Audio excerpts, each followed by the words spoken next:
नमस्कार साथियों, जय हिंद मेरे प्यारे बच्चों। आज से हम एक यूपीपीसीएस स्पेशल आरओ स्पेशल 2023 के लिए एक हम सीरीज चला रहे हैं जिसका नाम है लक्ष्य 100। जी हाँ मेरे प्यारे साथियों, लक्ष्य 100 जो सीरीज है ये बहुत ही इम्पोर्टेंट है। ये मिनिमम स्कोर को ध्यान में रखा गया है कि आप अगर यूपीपीसीएस 2023 की परीक्षा में बैठ रहे हो या आरओ जो आगामी परीक्षा 2023 में होने वाली है उसमें बैठ रहे हो तो आप मिनिमम 100 स्कोर जीएस में कर पाओ। राइट मेरे प्यारे, इसी को ध्यान में रख के स्पेशली मैंने ये सीरीज स्टार्ट किया है और इस सीरीज से आपको बहुत ज़्यादा बेनिफिट होने वाला है। मैं एक चीज़ आपको बता दूं, यूपीपीसीएस में टोटल 150 क्वेश्चन आते हैं और 150 क्वेश्चन में अगर आपने 100 क्वेश्चन कर लिया तो आइए लिख लीजिएगा, आप प्रीलिम्स क्वालिफाई कर लेंगे। क्योंकि 100 क्वेश्चन के बाद अगर आप इसमें से, मैं आपसे बता दूं, 150 क्वेश्चन में से अगर आप 130 अटेम्प्ट करते हो और उसमें से आप अगर 100 स्कोर कर पाते हो तो आपका कितना, अगर इसमें से आपने 100 किया तो आपका सिर्फ 30 क्वेश्चन गलत हुआ। 30 का मतलब आपका 10 निगेटिव मार्किंग में जाएगा और ये 10 निगेटिव मार्किंग में जाने का मतलब ये हुआ मेरे प्यारे साथियों कि आपका 90 प्लस सही हो जाएगा। 90 प्लस का मतलब ये होता है कि आप प्रीलिम्स क्वालिफाई कर लोगे। जैसा कि आप जानते हो 2-3-4 सालों से लगातार जब से यूपीपीसीएस निगेटिव मार्किंग किया है, कभी भी जो मेरिट है वो जनरल की स्पेशली 85 से और 90 के बीच में ही वो मेरिट पाई जाती है। तो इसीलिए हमने मिनिमम स्कोर 100 रखा है। और एक चीज़ और मैं बता दूं, अगर मैं आपको बहुत सारा लॉलीपॉप दूं कि नहीं आप 150 में से 130 करके आओगे तो ये भी एक तरह से गुनाह ही है।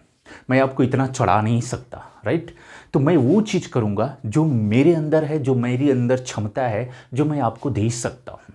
राइट, तो हम लोग इस पे काम करेंगे कि 100 स्कोर आपका बिल्कुल सही होना चाहिए यूपीपीसीएस 2023 के लिए।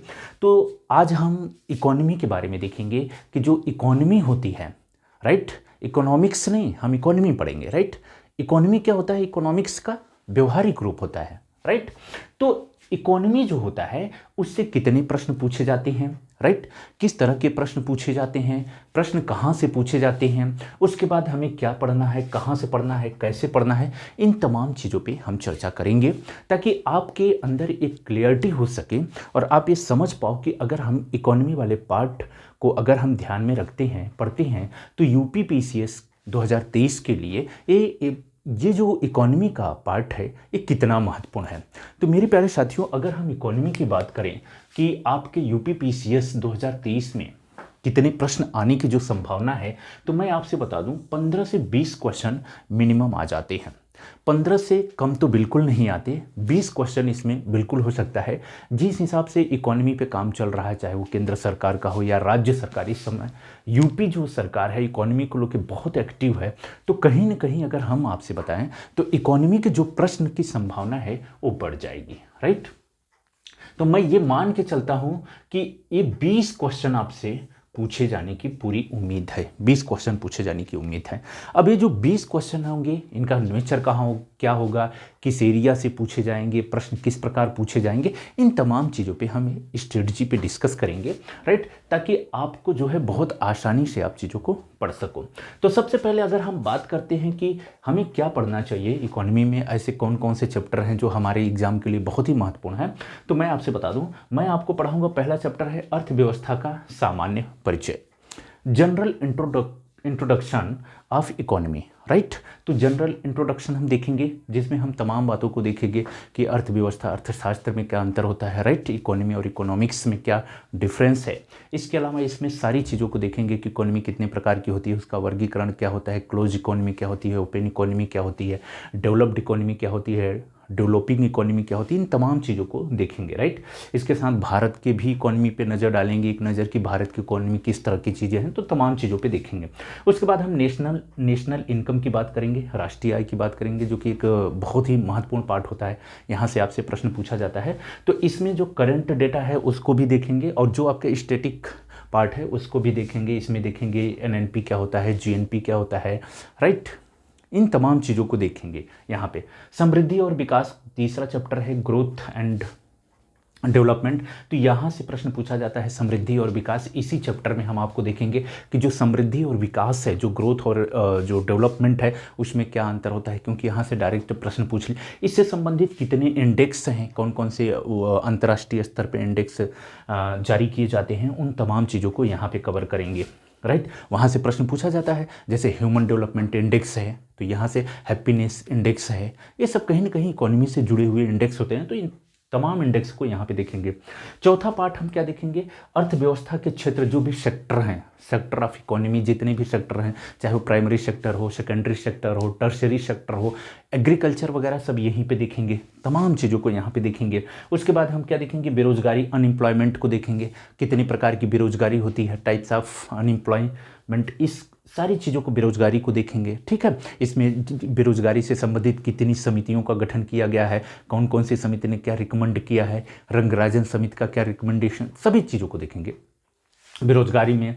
उसके बाद गरीबी देखेंगे, पॉवर्टी देखेंगे। पॉवर्टी में देखेंगे गरीबी, गरीबी के प्रकार देखेंगे, गरीबी का बेस क्या होता है, गरीबी कैसे दूर की जाती है, एसडीजी में गरीबी का उल्लेख कहाँ होता है, इन तमाम चीज़ों को क्या, कौन कौन सी जो समितियां हैं, कौन कौन से आयोग हैं जो गरीबी को डिफाइन करते हैं, या गरीबी को दूर करने के लिए कौन कौन सी समितियाँ बनाई गई हैं, चाहे वो केलकर समिति हो, रंगराजन समिति हो, या फिर जितनी भी समितियाँ हैं, लकड़हारा समिति हो, तमाम चीज़ों को यहाँ पर हम कवर करने वाले हैं।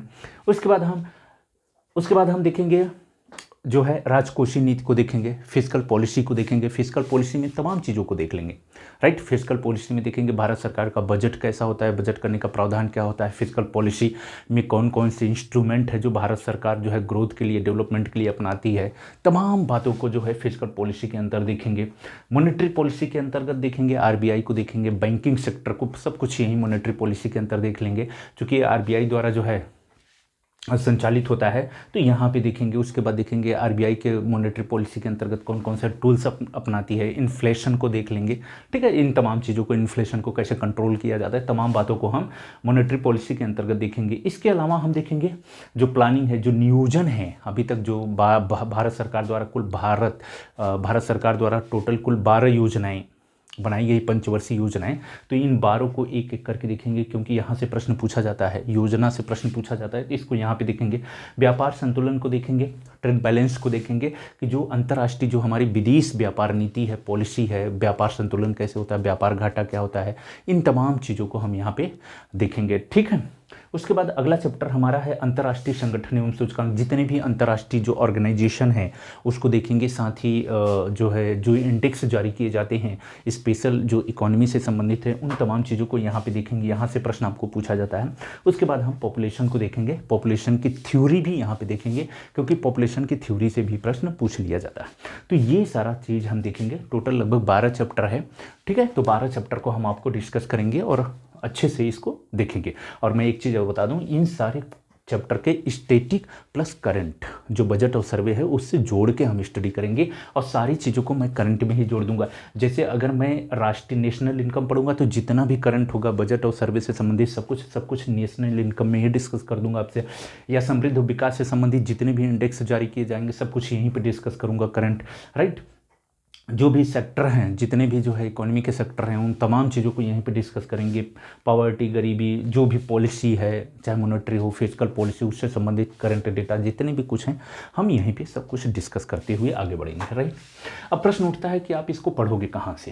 राइट, ठीक है, तो देखो मैं एक चीज़ बता दूं, सबसे पहली बात आती है बुक की, कि हमें कौन सी बुक्स पढ़नी चाहिए। राइट, अगर हम बुक की बात करते हैं तो देखो मुझे जो लगता है कि 2 बहुत ही अच्छी किताबें हैं मार्केट में। वैसे तो बहुत सारी इकोनॉमी की किताबें हैं, लेकिन अगर हम यूपीपीसीएस के लिए बात करें तो इलाहाबाद विश्वविद्यालय के प्रोफेसर हैं लाल एंड लाल, बहुत ही शानदार किताब है ये। इस पीसीएस के लिए तो ब्रह्मास्त्र है। तो लाल एंड लाल को आप पढ़ सकते हो। रमेश सिंह बहुत ही फेमस किताब है, रमेश सिंह को आप पढ़ सकते हो। 2 में से कोई एक किताब, अगर आपके पास लाल एंड लाल है तो उसको पढ़ लो, अगर आपके पास रमेश सिंह है ना तो रमेश सिंह पढ़ लो। तो 2 में से कोई एक किताब आपको लेना है। उसके बाद बजट और सर्वे आप देख लेना है। बजट और सर्वे आपको स्पेशली देखना है, या तो बजट और सर्वे भारत सरकार द्वारा जो जारी किया गया है उसको ले लो, या तो फिर बहुत सारी मैगजीन में बजट और सर्वे आता है तो कोई भी एक मैगजीन ले लेना। ठीक है, तो बजट सर्वे देखना है। उसके साथ ही आपको घटना चक्र जरूर पढ़ना है, क्योंकि घटना चक्र क्या करता है, बहुत सारी चीज़ों को अपडेट कर देता है। तो आपको घटना चक्र देखना है, ठीक है। अगर ये चीज़ें आप देख रहे हो तो बहुत अच्छी चीज़ें हैं। अगर इसके अलावा में अगर आप चाहते हो कि ये चीज़ आप नहीं पढ़ना चाहते हो, ये कोई भी चीज़ आप नहीं पढ़ना चाहते हो, तो आप सिर्फ मेरा क्लास लेना और मेरे क्लास नोट्स लेना, क्योंकि मैं सारी चीज़ों को इंक्लूड कर दूंगा, राइट।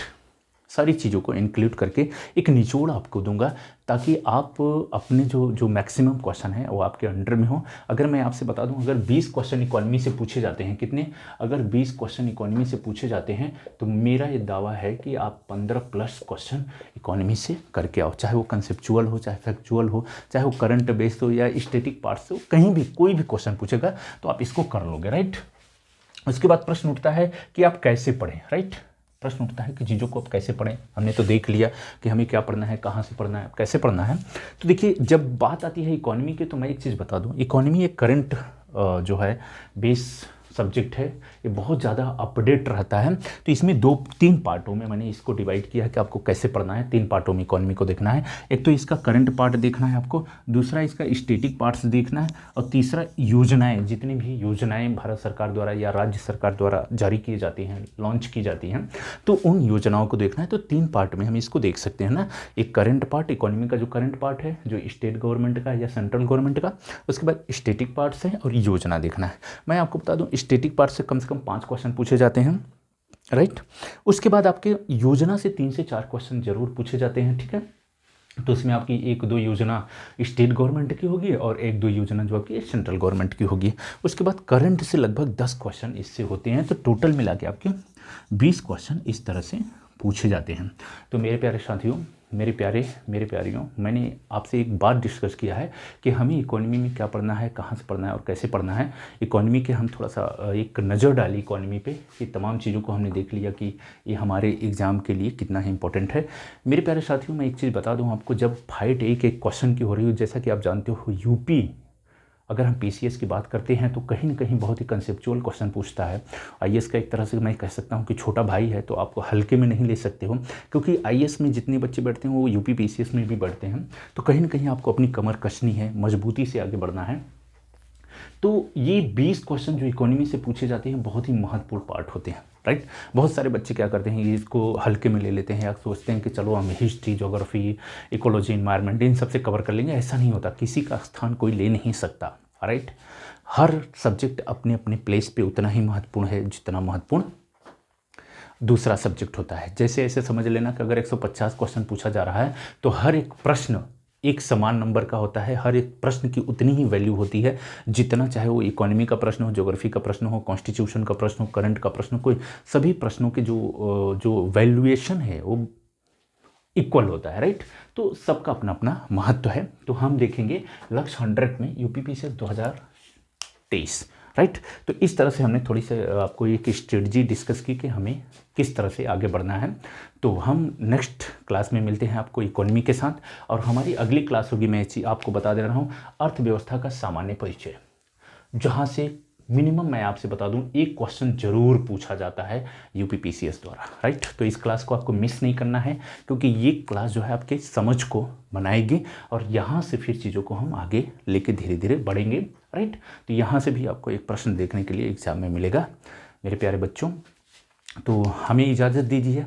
अगर आप चैनल पर नए हों तो आप सब्सक्राइब करें, अपने दोस्तों तक भेजें, ताकि आपके साथ आपका दोस्त भी सिलेक्ट हो, सभी को लाभ मिले इस क्लास का, राइट। और हाँ, एक चीज़ मैं बता दूं, ये क्लास पूरी तरह से फ्री है, इस पर कुछ भी नहीं आपको देना पड़ेगा, सिर्फ आप सब्सक्राइब कर देना।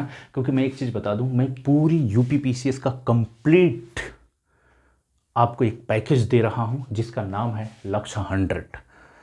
विश्वास मानिएगा, आपको 100 क्वेश्चन आपके कहीं नहीं गए हैं, 100+ ही क्वेश्चन आप करके आएंगे एग्जाम में, इससे कम नहीं। मैं इसको ज़्यादा भी लिख सकता था, लेकिन इसलिए मैंने ज़्यादा नहीं लिखा क्योंकि हमारे पास बहुत प्रकार के बच्चे होंगे। कुछ बच्चे ऐसे होंगे जो नए तैयारी कर रहे हैं, कुछ ऐसे होंगे जिनके पास अच्छा एक्सपीरियंस होगा, कई बार वो एग्ज़ाम में बैठ चुके हैं। तो हमने एक मिनिमम स्कोर रखा है 100, राइट।